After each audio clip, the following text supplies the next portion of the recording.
Welcome everyone. This is a series which we have started from today by the name Reimagine, which is a school leadership virtual webinar series started by Uni Apply. Uh, and we are going to discuss on important topics with respect to Reimagine. Once the schools reopen as well as post-COVID, what are the challenges the schools and the administrators as well as parents are going to face in the light of reimagining? We are trying to see that how to overcome those challenges.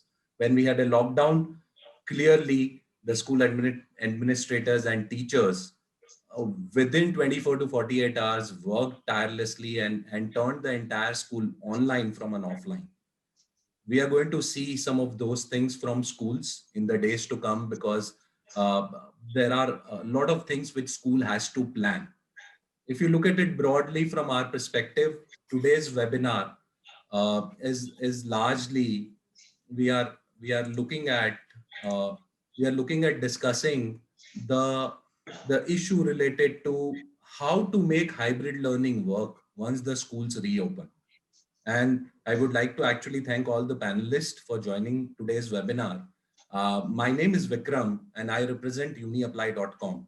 For all viewers, UniApply is a common application platform which is actually transforming and digitizing school applications and admission process. UniApply is a product of No Paper Forms. No Paper Forms is working with more than 400 universities in India and abroad, supporting and solving their applications and admission needs. The topic, as I said, for today's discussion is actually on the minds of every educator and parent, both, who's looking forward to the school reopening.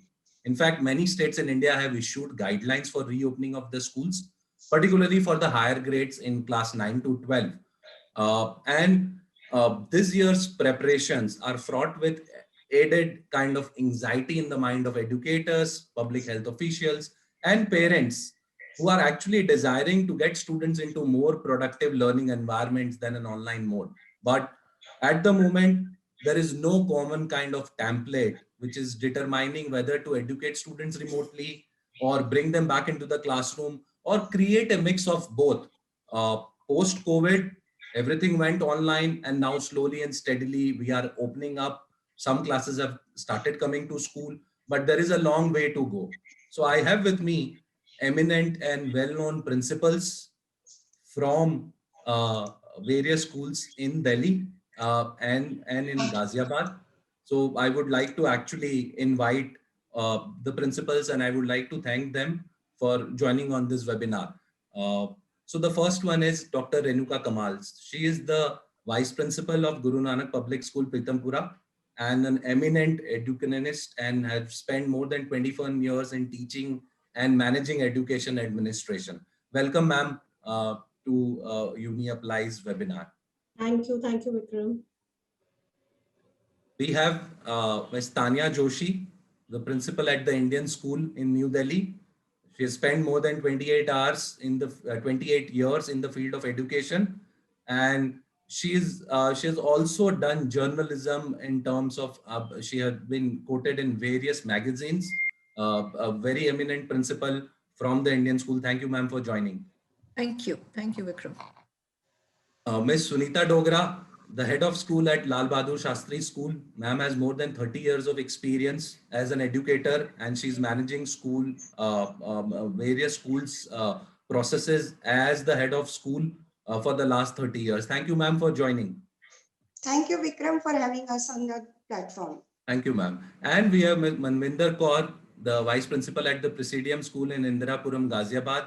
Ma'am has more than 17 years of work experience, especially in the education domain, and has played a various role at various institutions in DPS Ghaziabad, and now ma'am is with Presidium School. Thank you, ma'am, for joining. Thank you so much, Vikram, for having me. Thank you so much for joining. So I will open up, ma'am, with respect to how the hybrid learning will work once the schools reopen. And I would like to actually call Renuka, ma'am, to share her insights with respect to, ma'am, what is the level of preparedness for your school to welcome students back to school, ma'am? And have you opened up from class 9 to 12? Are you in the process of looking at, obviously, once the guideline come, opening other grades as well? So thank you and a very good afternoon and warm greetings to all the panelists, all the attendees. Today we are discussing on a very important and current topic which is in everybody's mind, as Vikram said, that how it is going to work once the schools reopen. And I shouldn't say once the schools reopen, apart 1/3 of the school is already in the process of reopening. 10th and 12th came, and then 9th and 11th has already come. To start with, we all have faced this unprecedented situation of the forced closure of schools due to COVID. This situation has never happened in the history of schools. And with God's grace, we are all slowly but surely coming out of it. As schools reopen, I can say that not only my school, I can say for most of the other schools also, that we are and we have been very well prepared for welcoming our students back into the school gates for quite some time. You see, the school children are in the hearts of the teachers, the administrators all the time. When this happened, it was definitely sure that the students will come back. We, as administrators, as teachers, we are very, very adaptive. When this started, it was in a very short duration of time that the teachers who are not technically trained, who do not know too much about technology, turned their classes into online, and most of the schools went digital from the 1st of April itself.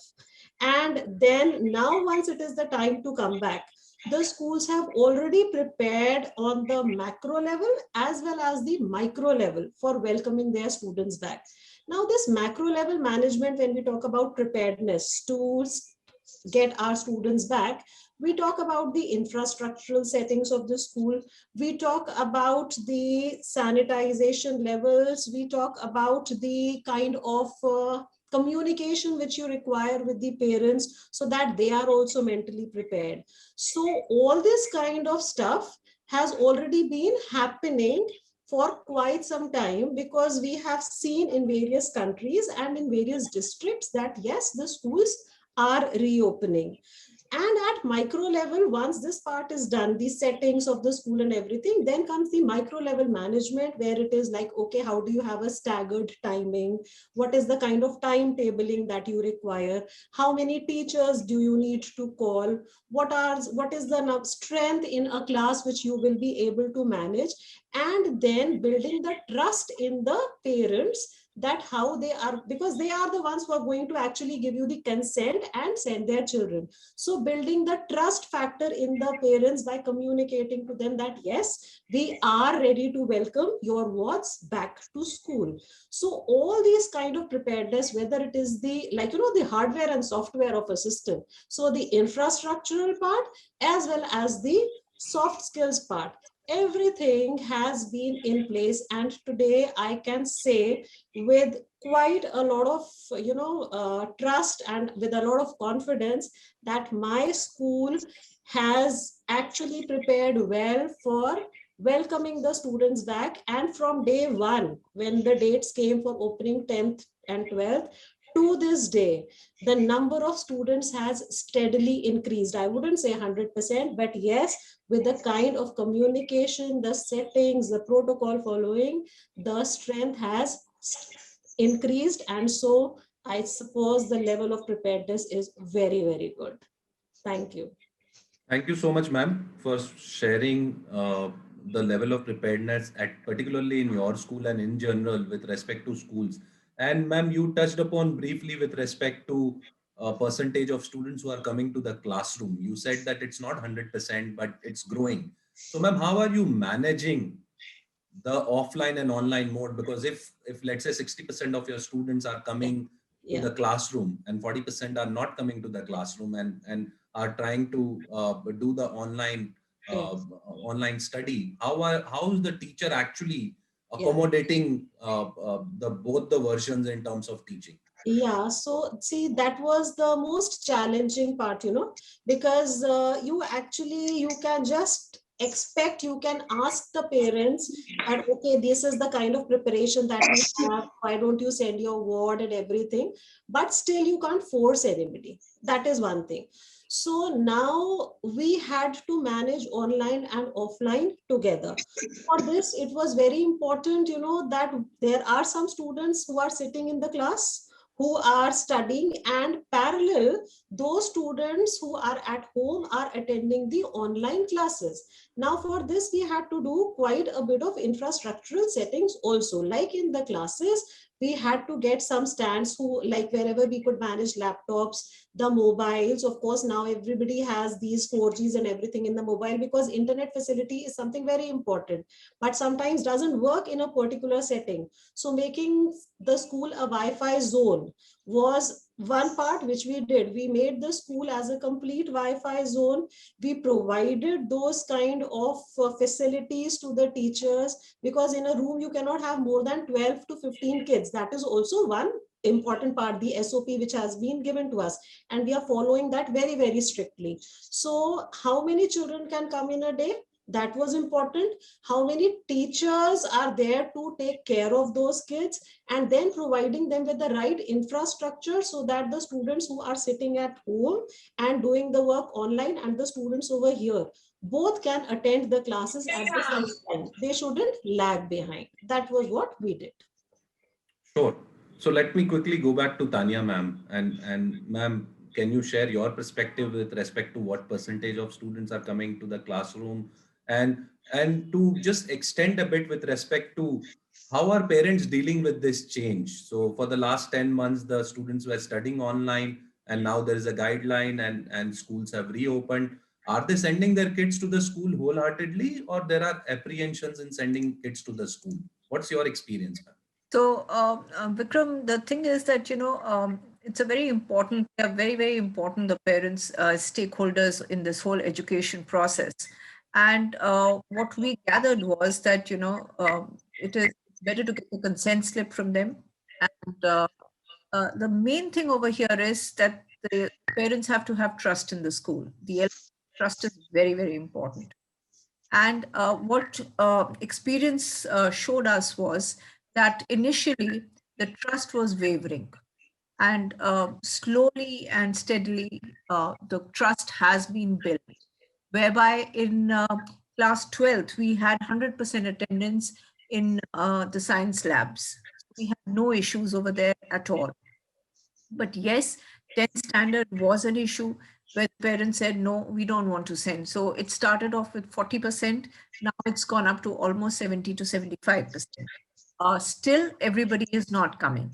Now, this is problematic because once the teacher is concentrating in the lab and doing an experiment, yes, you can put the paraphernalia and make sure that the children sitting at home can also see it. But one of my students asked me, says, "Ma'am, मैं तो आ गया हूँ because मुझे ये देखना था और करना था.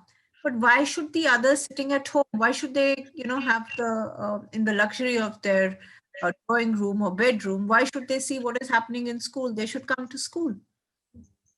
So of course you cannot argue and you cannot justify all these things. But parents should also realize that if they feel that their children are loved by them, I think we are equally stakeholders, and we have cared and nurtured for these kids from day one.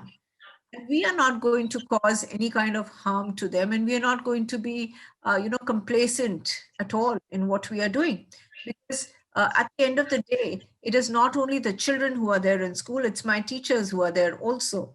And if I have to take responsibility for my students, I have to take full responsibility for my teachers. But I would say, to answer your question, the parents are now getting around and they're saying yes. But of course, resistance from 9th and 11th is still very much there. 11th, I would say, is still better off than 9th standard. So this is basically what the parents are feeling. And then, as Dr. Renuka just said, that we are going all out to make sure that there are no loopholes. but at the end of the day, the schools also consist of human beings.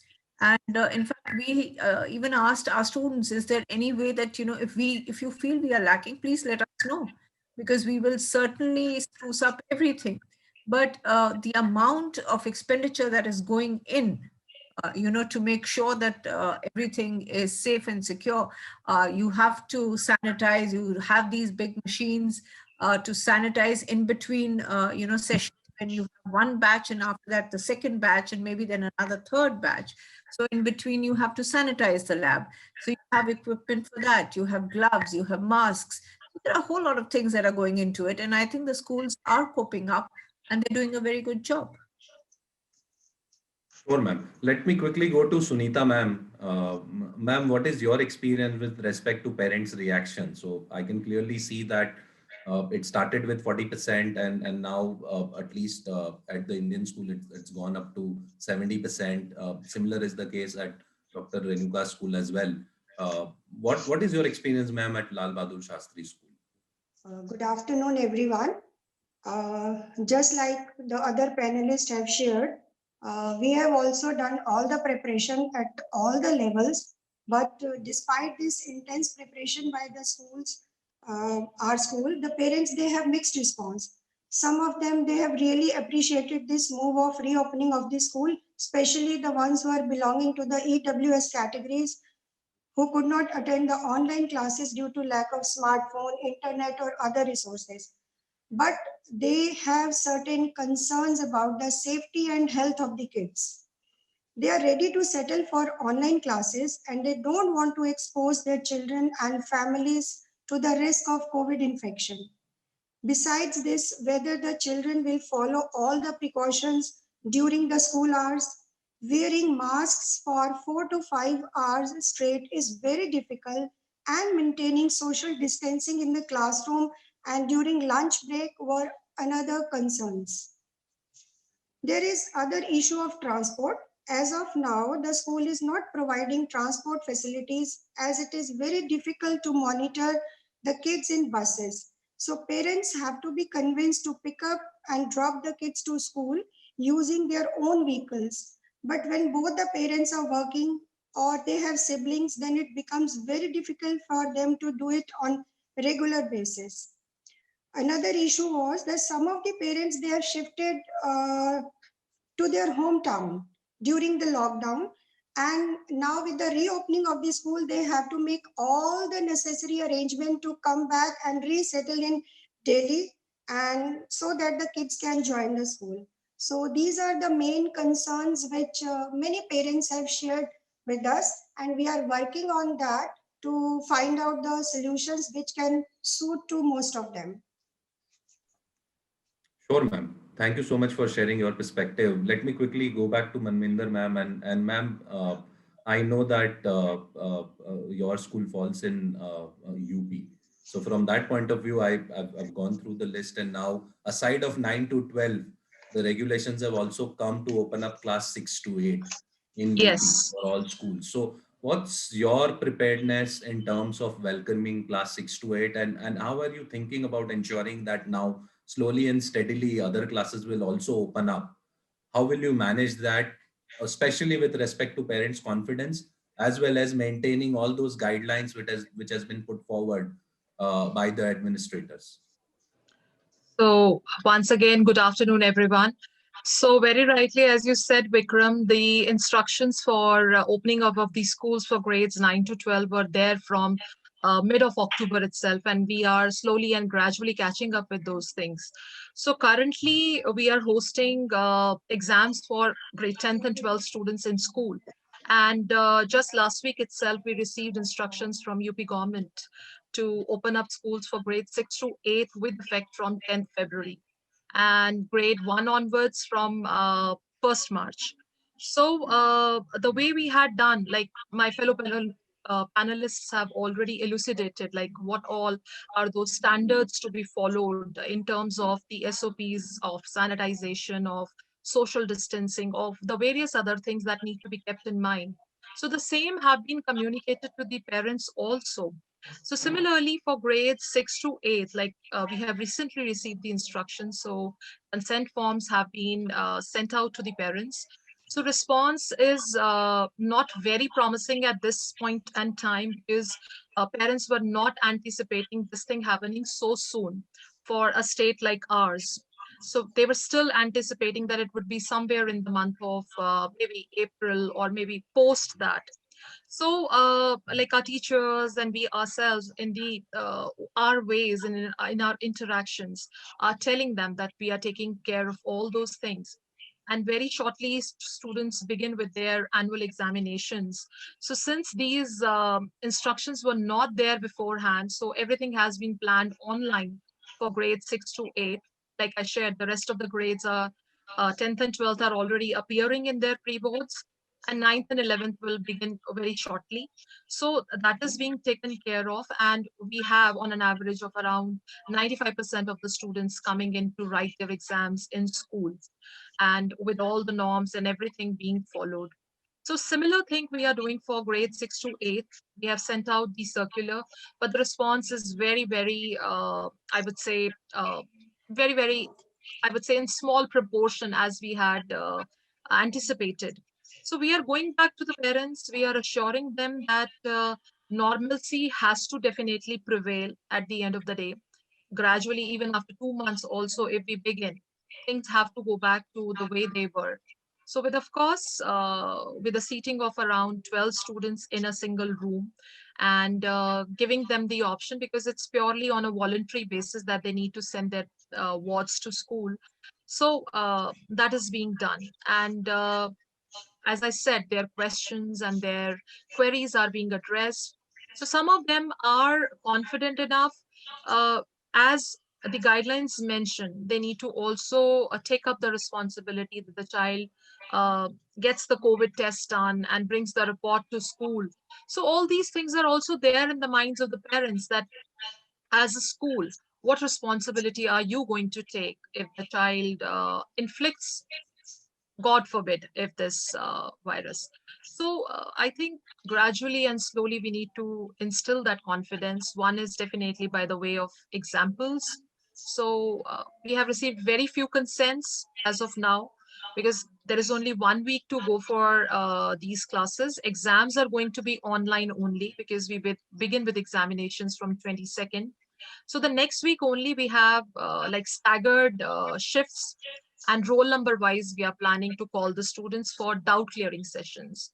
I would say response is around like 10% across these grades. Sure, ma'am. That brings me to an important point related to investments in infra to manage this hybrid learning at school's end. And I can clearly see that once we have started, some of the schools have started getting candidates from 9 to 12, and soon they will start getting candidates from 6 to 8 as well, as and when the administrators actually open up. I think there is an investment which is required by school, which wasn't necessary pre-COVID, because the classroom was offline. Students were coming into the classroom, and whatever infra you had, at least largely from a lease line point of view or other point of view with respect to streaming live classes, if at all you are doing it, and in terms of technology. So uh, uh, I can quickly go to Dr. Renuka and ask that question. Ma'am, what kind of investments you have done in the last few months to upgrade your IT infrastructure, at least at school's end? So Vikram, that is, I think, a very, very relevant question for all the schools, because we as educators don't want any of our kids to miss out. As has already been pointed out, it is, the science students who have given the best of the response for coming to the school. And that is also in grade 12, because they know that they have to appear for final board practicals, number one. Number two, class 10th and 12th is coming to school for giving their pre-boards in a good number, 70-75%, which is the case with my school also. And why? Because they ultimately know that they do have to write the exam offline. Now, comes the point of other students. 9th and 11th also we are going to plan offline. So somewhere or the other, the students are, sort of coming in, still not coming. Okay, we'll come for the exams. So these doubt clearing sessions, the question answers, any kind of assignment checking, everything. I mean, not everybody is pouring in, but we, keeping the best interests of the children in mind, would want that nobody misses out on it. Because I mean, whatever we have been doing to nurture our students from preschool, they have been with us since the age of 3, most of them, and to the age of 15, 16, it's that love, that bonding, which you don't want my child should lag behind.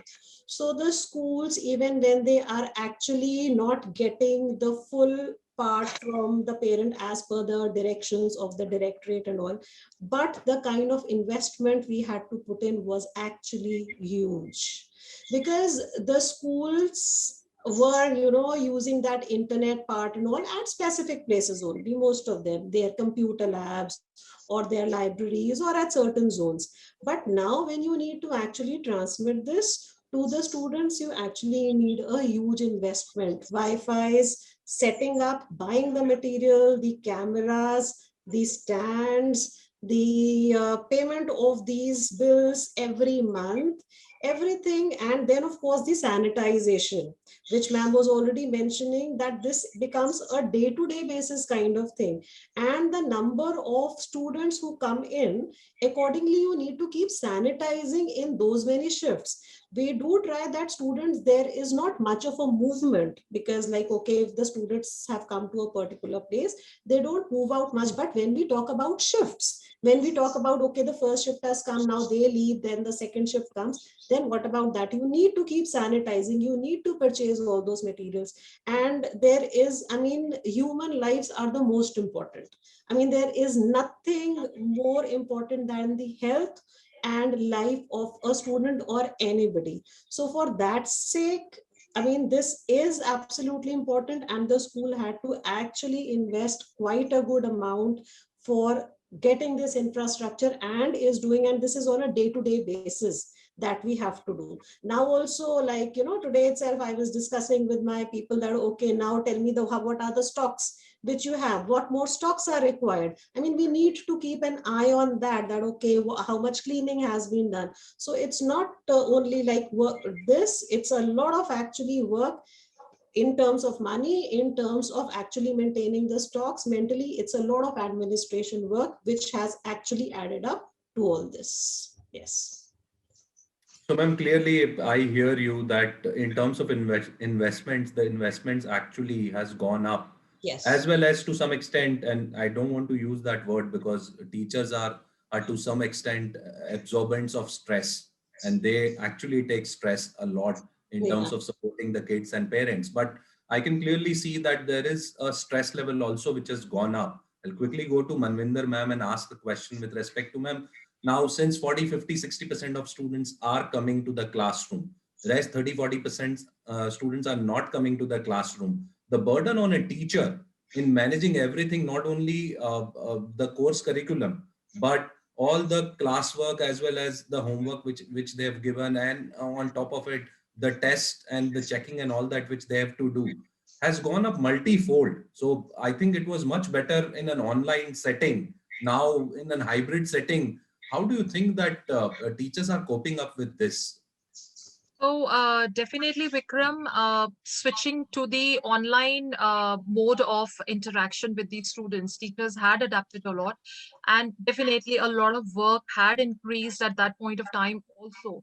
So currently, also as children are coming to school and teachers are managing them on the online platform as well. So like I said earlier, that we are having the live streaming of these sessions being done from the school itself for those students who have not opted to come to school.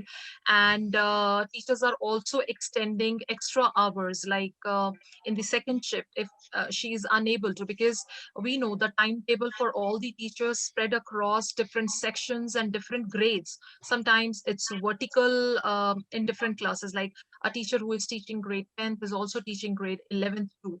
So a whole lot of jugglery had to be done at that point of time. So we had to prepare the timetable in a manner that if it's a 4-hour schedule in school for the children, then a similar one in the way of extra classes was being one, the live streaming was being done parallelly as the teacher was teaching in the class. So the offline and online was happening parallelly. But definitely for a teacher to switch over from the off to the on mode and to keep a check that the learning is happening, because ultimately the whole idea is not to just simply transact what is there in the curriculum. It's to see that whether the child has absorbed and has imbibed and inculcated those points. So time to time checks and time to time switching over. So a lot of talks, a lot of consultations and time to time meetings are being taken up by me and by my academic heads who take care of different wings to keep a check on their stress levels. And of course the children also get stressed out, so whole lot of counseling, whole lot of guidance and step to step hand holding is going on to ensure that everybody does their best. But definitely uh, things need to be taken care of from the perspective of EQ as well. So that's the emotional quotient of both the students and the teachers, because ultimately we are dealing with humans. But a huge task, a huge task. Thank you, ma'am. I clearly understand that. Let me put Tanya ma'am on the spot. She has been very vocal on many of the subjects related to teacher-student engagement and other things as well. Ma'am, and I'm not trying to generalize, please don't get me wrong here, especially from an audience point of view, I'm saying this. Ma'am, I'm seeing kids going meeting their friends. I'm seeing they're going in birthday parties. I'm seeing they're not putting up masks on the ground. And when it comes to sending kids to the school, there is a lot of apprehension amongst the parents. And again, I'm not generalizing. Please don't get me wrong. Ma'am, what's your observation and what do you think? What do you have to give if you have to give a message to the parents and to the other stakeholders? What will you say? So, Vikram, I'll just give you a situation that both I experienced, my teachers have also experienced that. That you see when the children are coming down from the lab, everybody is shouting 6 feet, 6 feet, stay 6 feet apart, mask pehno, gloves kahan. Then we have the lab assistants walking, we have the teachers walking, I myself am there. And then the minute they get out of the gate, and they are not in my view, so as to say, or in the teacher's view, and my car was passing and suddenly my driver says, ma'am aapke bacche, and I just raised my head and I saw, and you had all these boys and girls together, and as soon as they saw me, it was like immediately they rushed to different corners of the street. But my question is that yes, there are certain parents who are able to, because not everybody is able to come and pick up their children back also, but some of them are, they're doing a wonderful job and hats off to them. But there are some parents who will say, well, no, I'm working. Some who say, nahi, bada hai bachcha, apne aap aa sakta hai. But do you even realize what your child is doing, what your child is going walking? And when we asked the kid the next day that what were you people doing, and he said, बड़े दिन से ma'am bhature नहीं खाए थे, बहुत मुंह में पानी आ गया था देख के. And I can totally empathize with the child. I can relate. But the point is, COVID is not going to knock on somebody's door and say, may I come in? COVID is just going to come. So I think the parents also should be aware that if children are going to, let's say, even the mall, or even to, let's say, Lajpat Nagar or Connaught Place or whatever it is, uh, there is no place on this Mother Earth which is so safe that COVID is not going to happen. Right. Trust the school. The school is not your enemy. The school is actually wanting to look after your kids. Why 10th and 12th? Why did the government do that? Because they know that CBSE exams are going to happen. So similarly, 9th and 11th also. we should not be seen as on the enemy side, you know. We are there as facilitators to make sure that the children are able to get their education in a fruitful way, and everybody should be looked after. So my only request to the parents is, please do not take the school wrong, support the school.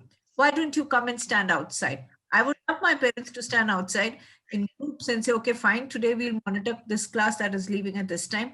I will volunteer. Why not? So that is my question to them, in fact. I Thank hope you, ma'am. to answer your question. Yes, ma'am. You did. Obviously, ma'am, you did it not in your usual fashion, but definitely you have answered the question, and I'm Yeah. sure that viewers will understand where you are coming from, and if at all, we can look at it more from a point of view that whatever you are doing, you should do it consistently across. If you have to send your kids, manage it well.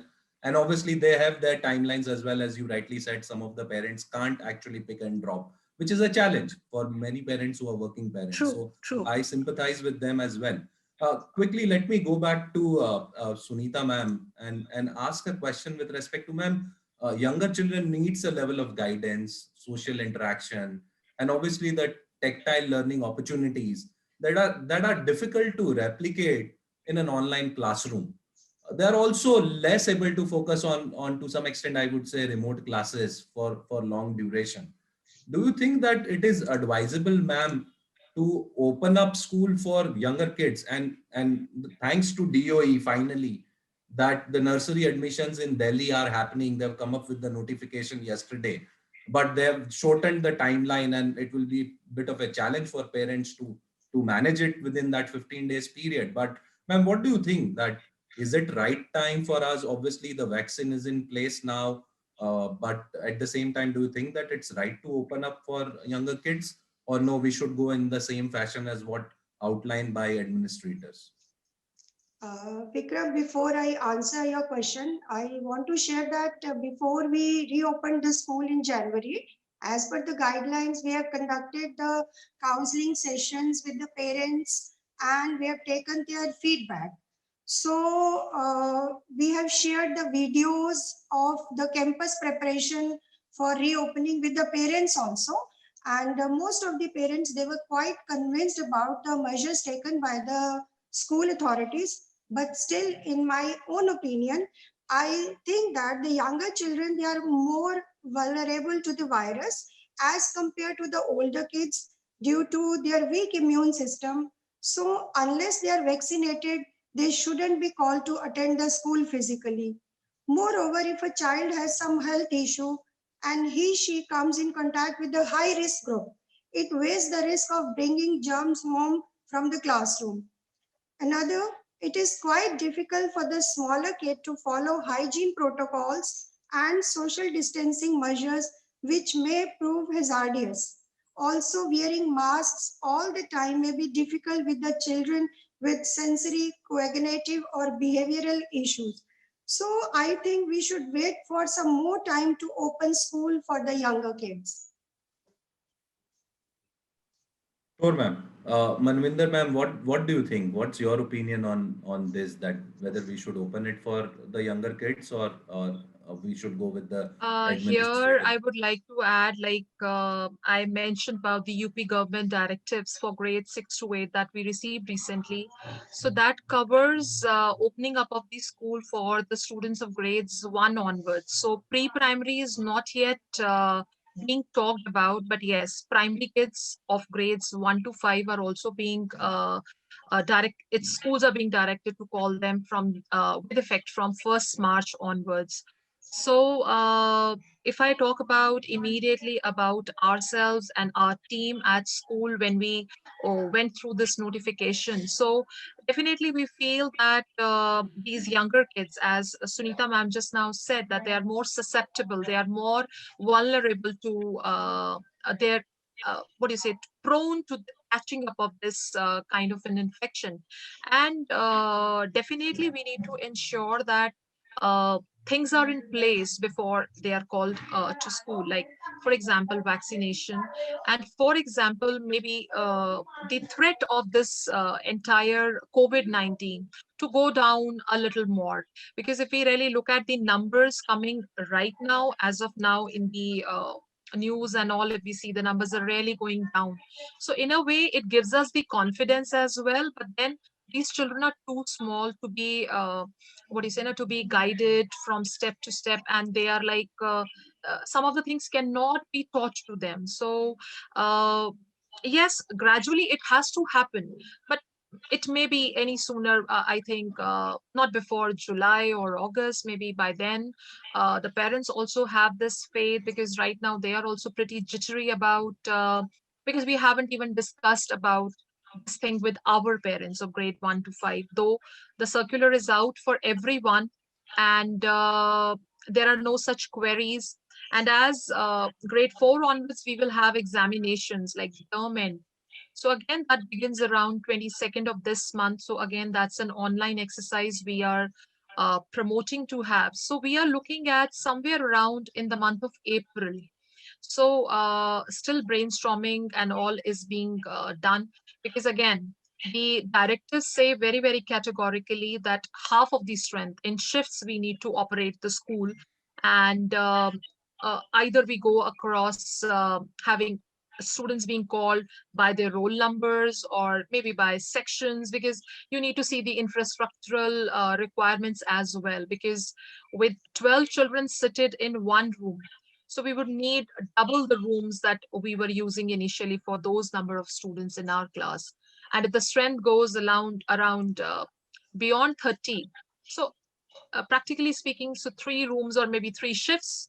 So those kind of things need to be really looked into. So those plans and those discussions are still on. So feedback from the parent is still awaited. So I really feel that parents are going to take a little time, especially the younger children, for sending them back to school. So I think once it starts, gradually as it caught up for older students, it will catch up for younger ones as well. And of course, with vaccination coming for teachers and for students as well, after the frontline workers have been covered. Sure, ma'am. Let me quickly go back to Dr. Renuka and ask a question related to ma'am. What is the feedback of the parents who are actually sending their kids to the school? And how can we take that feedback to other parents so that we can build confidence and ensure that at least if for those classes where you have opened up schools, close to around 100% of the students start coming to the school, and there is no additional pressure on the teachers and administrators to manage that cohort.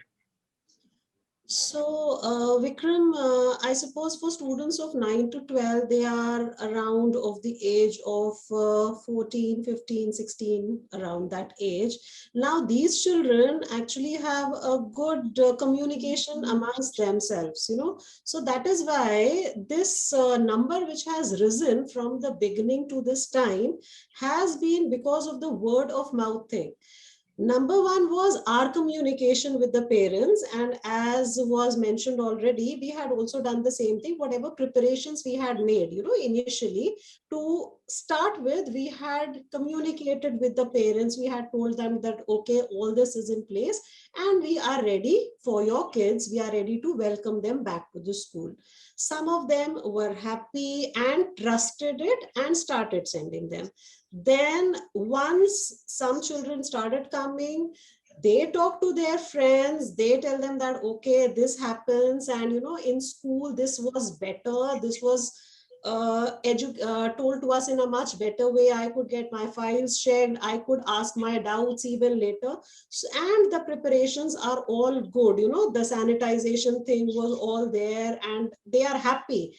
That is when they communicate with their friends communicate with their parents, and then the trust starts building up, and it comes back to us that yes, all this is happening well in the school. So yesterday I'll share this incident. I was talking to one of the students of it's in another school. So generally I asked, that, okay, how do you feel like, going back to your school? He's my son's friend. So I said, okay, how do you feel like you going back to the school? How do you feel? He said, I didn't expect that the school would have made such a wonderful arrangement. He actually went on to elaborate to me that, ma'am, it was like we had these things kept all outside all the rooms, and the teachers took such good care and everything. I mean, he was so happy to tell all this, although I had asked one simple sentence, but he gave me such an elaborate thing, and I could feel that, yes, this is one child, and there are so many of them who have got their trust now in the schools. So see, our efforts are not going unnoticed. Our efforts which we have made, and as my fellow panelists have already said, that we have the best interest of our students in mind. Your child outside may be doing whatever, eating pani puris or chola bhaturas, but here in school, we are going to make sure that he will not share his tiffin, he will not share his stationery, he will move with a proper social distancing, he will not be making groups. And this is what, when it is going through their children, it's, from the horse's mouth. So this is how it goes, and the parents thing is coming even for 6 to 8, like when we are like, now we are contemplating that, okay, now with 9 to 12, the next would be 6 to 8. Again, it will be on the same lines, slow and steady. It will start building up, and the parents are definitely going to have that trust in the school. Yes. So I would just say, consult, coordinate, communicate. That is the key to actually getting your kids back to you. Yes. Sure. Ma'am, that's an interesting point which you made with respect to how more and more parents be aware about what's going on in the school and what school has done to ensure the safety and security of the kids.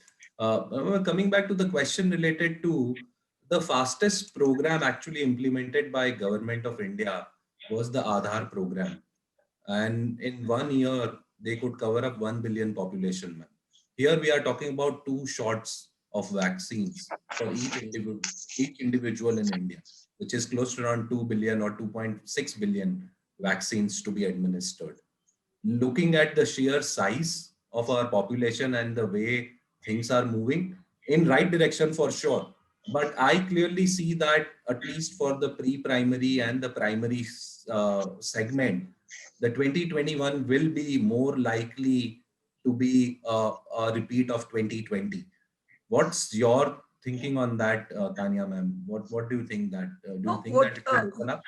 Vikram, what you're saying is absolutely correct. And the only thing that is different is that WHO has also said that this particular segment, that is from pre-primary to class 5, are not so susceptible to COVID.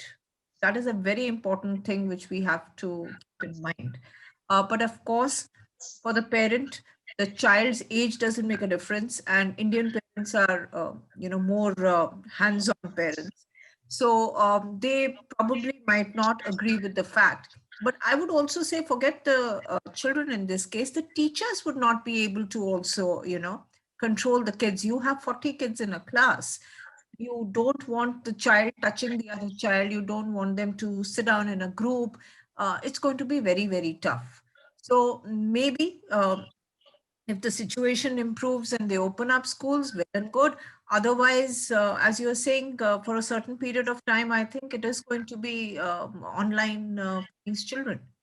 That is sad because these are the best years of life, in school.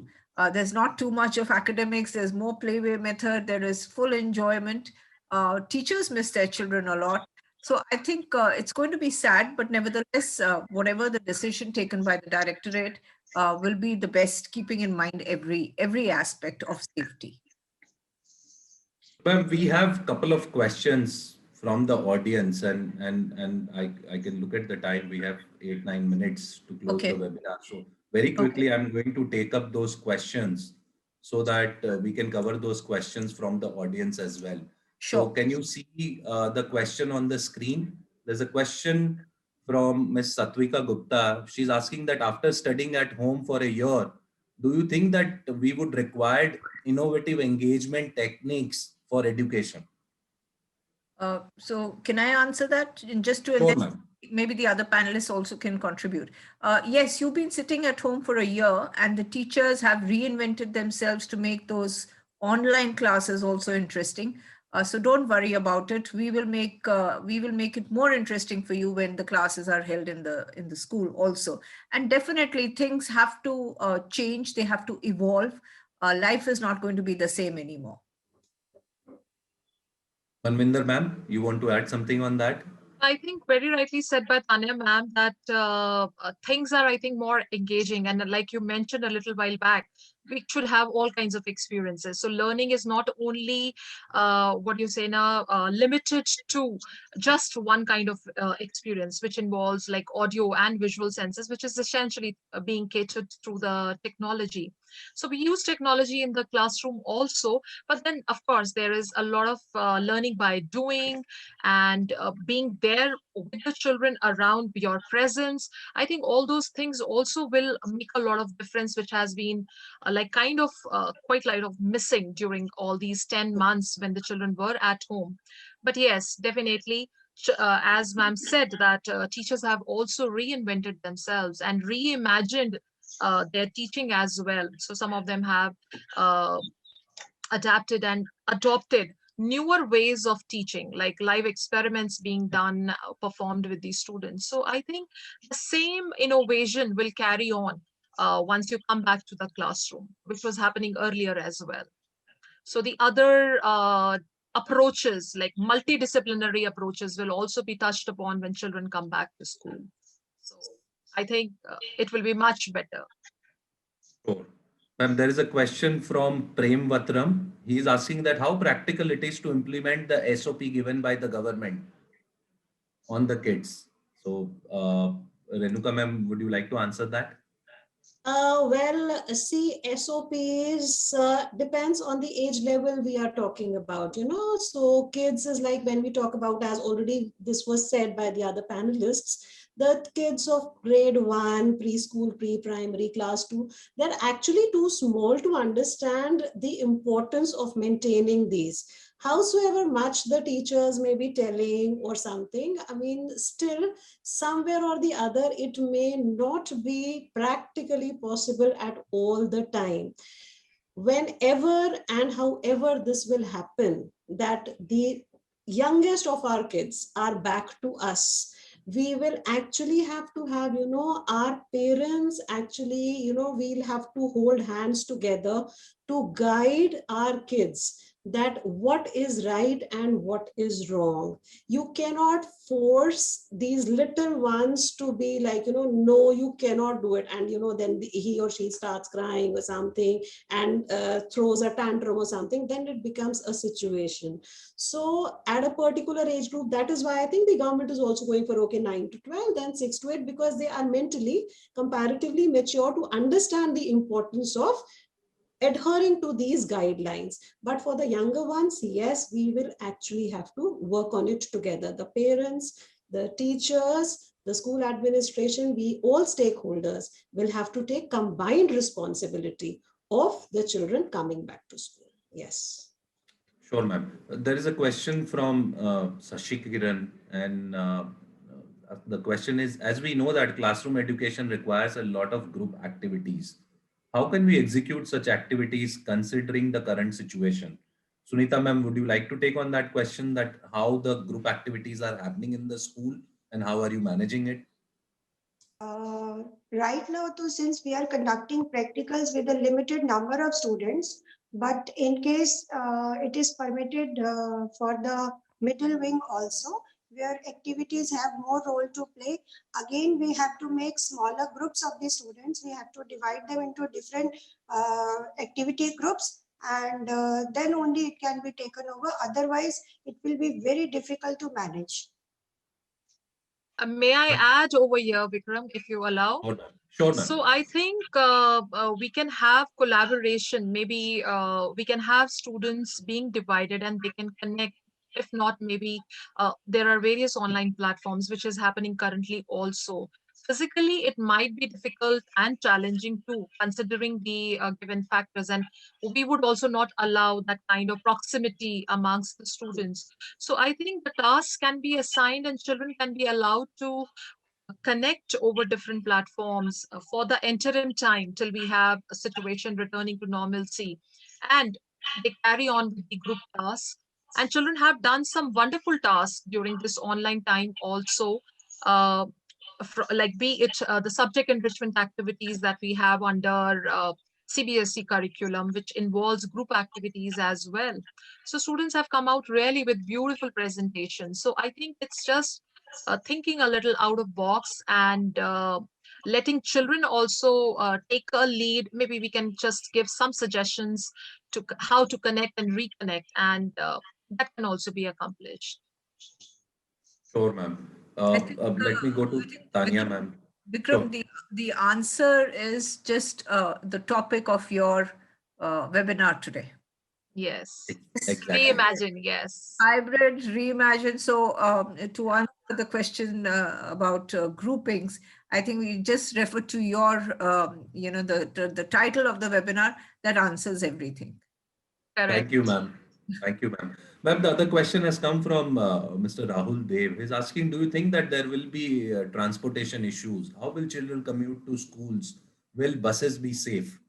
No, so right now the directorate has completely said no as regards buses, because you cannot control what is happening in the buses. And even in fact, vans, buses, the parents are also not very keen. They're not very keen. The feedback that we got from them also, though we didn't ask them, but here the parent is satisfied that if the child takes an Uber, or I didn't even know that there is something called an Uber bike. I had no idea about it. So one of my students said, I'm going back with an Uber bike. I said, what the hell is an Uber bike? He says, you sit behind a person. I said, but that's in close proximity. He says, ma'am, but it's better than being in a closed space. So I think they've thought of all these things. And as Manani just said, that let the children take a lead and they know what to do. They're more innovative and they're more thoughtful than even us at times, I think. Correct. Sure, sure. Ma'am, there is a question, and actually the question is to some extent we have covered it, but I also feel that if we can just throw a bit of light with respect to what are the factors that will differentiate traditional learning from hybrid learning. And I clearly get it more from a point of view, ma'am, that when lockdown happened, we went from an offline mode to an online mode. So there was clear distinction that from offline to online. Now we are in a hybrid space where slowly and steadily we are reopening. So how are we differentiating the learning both in a traditional way and in a hybrid way? So Tanya ma'am, can you answer that question? So, the traditional methodology where it was like a pen paper test and all those kind of things, nevertheless, I don't think the importance of those things are going to go down. But learning has assumed a different proportion altogether. So even now, like for example, some of my teachers said, ma'am, we can take remedial classes even after school at 4 o'clock. We can do it in the hybrid way. We can take the, virtual way. So everybody right now, Vikram, thanks to the pandemic, is using the gray matter in their brains and coming up with things which we had never thought of. So okay, you want some person to address your students. You don't have to get the person physically to school. You can arrange for a session, whether it is, on career building, whether it is related to any particular subject, any expert. So learning is now not confined to the classroom situation. I think it has gone beyond that. So it's going to be interesting. And I really pray that we go leaps and bounds in this learning process, because the computers have opened up an entire world to us now. So you have sometimes professors from Argentina or professors from Germany who are interacting with your children. And you should see the kind of question answer sessions that are going on. So it's very interesting. So I feel that learning is not going to be restricted anymore. I would like to just add on to that for the viewer that UniApply has created a very unique platform of common application form for K-12 admissions. So for a parent, you have to just fill up one form and apply to multiple schools through that form. Across India, we are live in Delhi, NCR, and parts of Maharashtra, but very soon we'll be in many other cities. So do actually look at Uni Apply from a technology point of view in terms True. of looking at where you want to apply in which school. And we have given a lot of filters there, which will help a parent to understand more about a school as well as what kind of facilities a school is offering and all. And clearly, as rightly said by Tanya ma'am, that the learning will be hybrid in some sense eventually. And I feel that as we move forward, the technology will play even more role in the Yes. life of people, administrators, teachers, principals. And I'm sure that schools are adopting, they've already shown us in the last 1 year, the biggest change they've done overnight, and are managing it in spite of, I would say that there are lot many fallbacks with respect to not getting the fees in some sense for many students for right reasons, I would say. But at the same time, schools have coped up and managed it.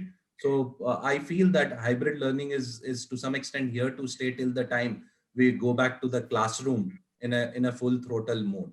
So that ends our discussion with respect to hybrid learning and what we can do. I would have done a lot in terms of doing a deep dive in terms of how to do it, what are the ways to do it. But I felt that since this Reimagine was our first of its kind of a session, I wanted to broadly touch on the topic. But in the next few webinars, we are going to go deep dive into how schools are managing it, what kind of technology they are using, how they are supporting parents. So I would encourage all the viewers to look at our website and participate on our next webinars. We are going to do on webinars week on week. We have a webinar in the coming week on 18th, the day when the nursery admissions are going live in Delhi. So thanks to all the panelists. I sincerely thank you, ma'am, for sharing your views, coming on board and spending an hour with us and sharing actually insightful views with respect to what's happening in the school currently. So thank you so much for your time, and I appreciate sincerely Thank you, that Vikram, you for joined having us. us. Thank you so much for Thank having you. us. Thank Thank you. you, Thank you, ma'am. everyone. Thank you Thank so So, much for you. having us. Thank you, Renuka Thank you, ma'am. Thank you, everyone. Tanya ma'am. Thank you, Thank Sunita you. ma'am. And Thank thank you, you. Thank Thank Manmohan you. you. ma'am. Thank you and Thank stay you. safe. Thank you so much. Thank you, ma'am. Take care. Okay, Okay. take Bye-bye. care. Good evening. good evening. Good evening, everyone. Thank you to the Good evening. viewers for joining us.